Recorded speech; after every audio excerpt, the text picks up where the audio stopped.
Muhammadu Buhari was a military dictator turned Democrat. In 2015, he took the oath of office as a president elected by the people. And as the first presidential candidate to defeat a sitting leader, it was a remarkable moment in the country's history. It was in 1983 that he first ruled the country, taking power in a coup. As a young officer, he rapidly rose through the army ranks during a time when Nigeria was experiencing frequent regime changes. When he came to power, the economy was in turmoil and official corruption was rampant. He vowed to come down hard.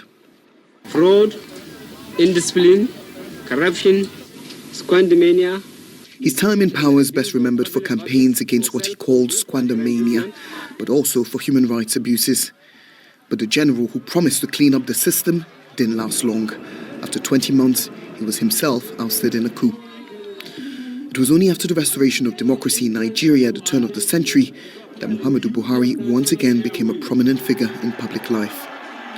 Never a natural politician, he was seen as aloof and austere, but he retained a reputation for personal honesty, a rare feat for a politician in Nigeria. Corruption has virtually been developed into a culture in Nigeria. From the day we are sworn in as a government, anybody who abuses trust will be called to account. After 3 failed attempts, he was elected the country's leader for 2 consecutive terms.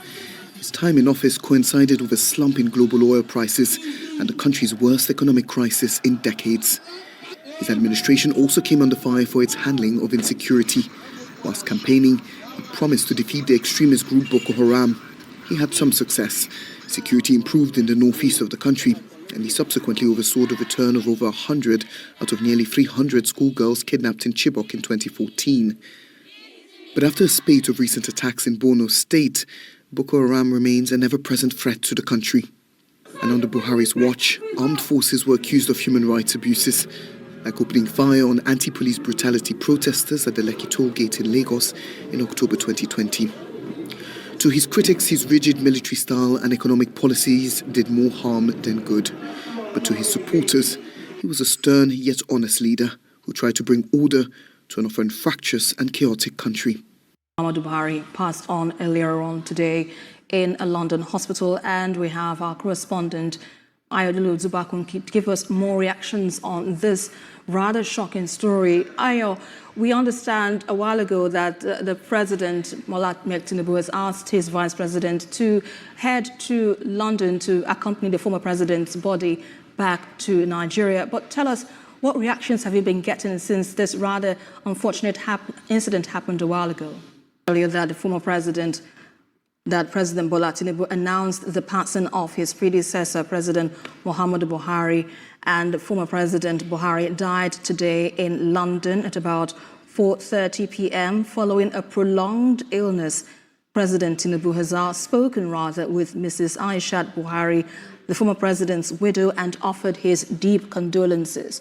And President Tinubu has also ordered Vice President Kashim Shettima to proceed to the United Kingdom to accompany President Muhammadu Buhari's body back to Nigeria.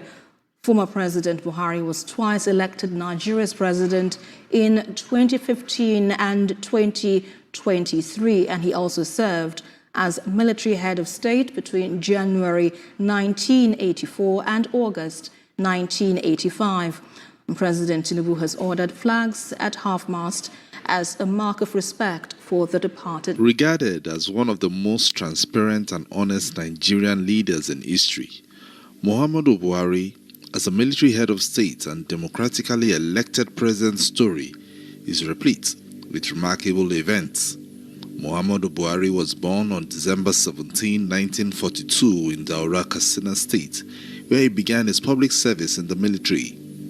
He joined the Nigerian Army in 1962, trained in the UK, and fought in the Nigerian Civil War between 1967 and 1970. By 1975, Buhari was appointed military governor of the northeastern state.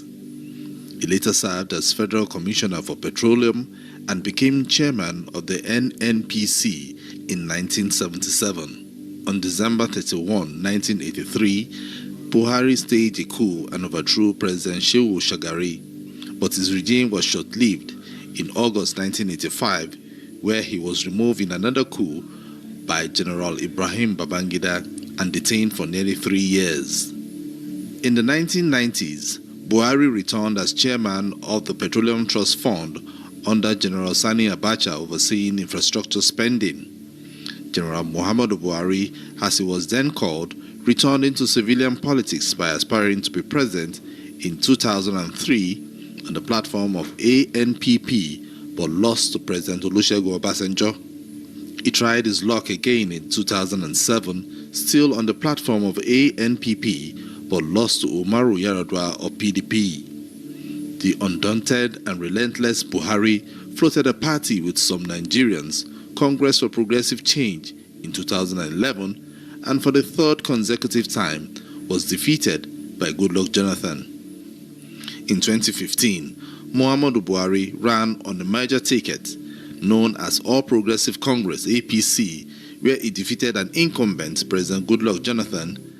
I understand that the President Tinubu has asked the Vice President Kashim Shettima to head to London to come back with the body of the former president back to Nigeria. Tell us the reactions you've been getting since this news broke a while ago.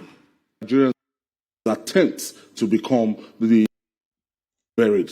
And when you look at the trip from London to Nigeria, 7 hours. So if the body departs today, is expected to be buried maybe before 12 noon tomorrow or 4 p.m., as the case may be. A lot of people, the burial this was signed by his former spokesman and announced his demise, that Galba Shehu, and we know that this is a man that spent all his life, wanted to in the service of the country, at one point in time Minister of Petroleum, at another point in time a military head of state, and he has his credentials when it comes to his attempts to become the democratically elected president of Nigeria is what is like a reference point that a lot of Nigerians we commend him for his resilience, for his doggedness. This is a man that contested in 2003, if you remember. He contested, he lost. He contested in 2007, he lost, and he wasn't perturbed. He came back to fight in 2011. He lost that outing, and the glorious outing was in 2015 when the alliance was actually formed. So Muhammadu Buhari was going to be known as one-time military president, another time two-time democratically elected president of the Federal Republic of Nigeria, 2015 and 2019. He was re-elected in 2019, and don't forget, before his death, Muhammadu Buhari is known as arguably a unifier, somebody that is one of the most popular politicians, that would describe a more popular politician alive in Nigeria. A big margin of 12 million votes at any point in time. In the North today, in Nigeria today, arguably, Muhammadu Buhari is going to stand as one of the most popular presidents we've ever had, or politicians we've ever had. And as a military president, if you remember, in the 80s, his war against indiscipline, a lot of Nigerians would not forget that war against indiscipline. The combination of Muhammadu Buhari and General Tunde Idiagbon that time, it was a brief administration, but they left a kind of indelible mark in the sand of time. So Muhammadu Buhari is going to go down in the history lane of Nigeria annals and history that, look, this is somebody that actually came to dedicated his life and he served Nigeria all through and through. Right. From military administrator down to NNPC chairman, he will be known and remembered as somebody that came and dedicated his life to the service of the Federal Republic of Nigeria. Right, well, that's what much you can take. We understand he was indeed the first opposition candidate in Nigerian history to defeat also an incumbent president. Our correspondent live for us from Abuja, Ayodele Zubakun. Thanks a lot for the updates on the former president's passing. Well, it's unfortunate, the death of the former president of Nigeria, Muhammadu Buhari. May his soul rest in peace. With the story that you just heard about his history and how many years he tried to become the president of Nigeria and eventually became the president, he ruled for 8 years, having stayed there as a military ruler 30 years earlier. You know, my point here is he just he left his position as the former president just 2 years ago, and the years recorded for him now is 82 years. What I don't understand, how politicians they stay on up to this late age, where when they would have even do better looking after their health. It's on record that in the last term of President Muhammadu Buhari, he was in hospital for over a year, I think, in the same London hospital. He was sick for a long time. And even then, a lot of people even speculated that he had died, you know. But thankfully, he came back, he finished his tenure. But we see a lot of politicians, you know, I don't understand what the retirement age is for politicians, if there is any. You know, for a normal person working all over the world, it's 65 years old for men or 70 at most. But politicians never retire. Even when they need to go and look after themselves.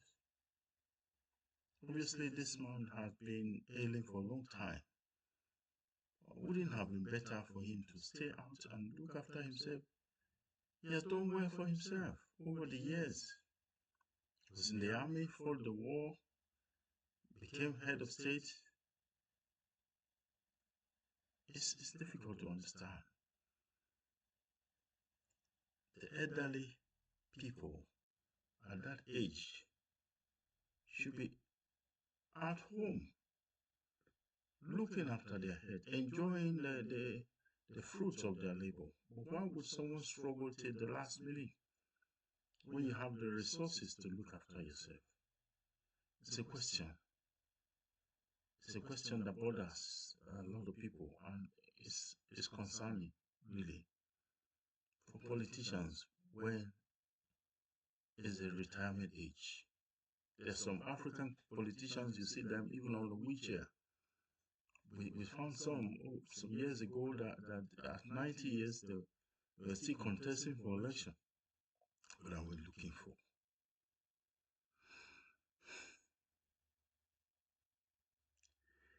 Well,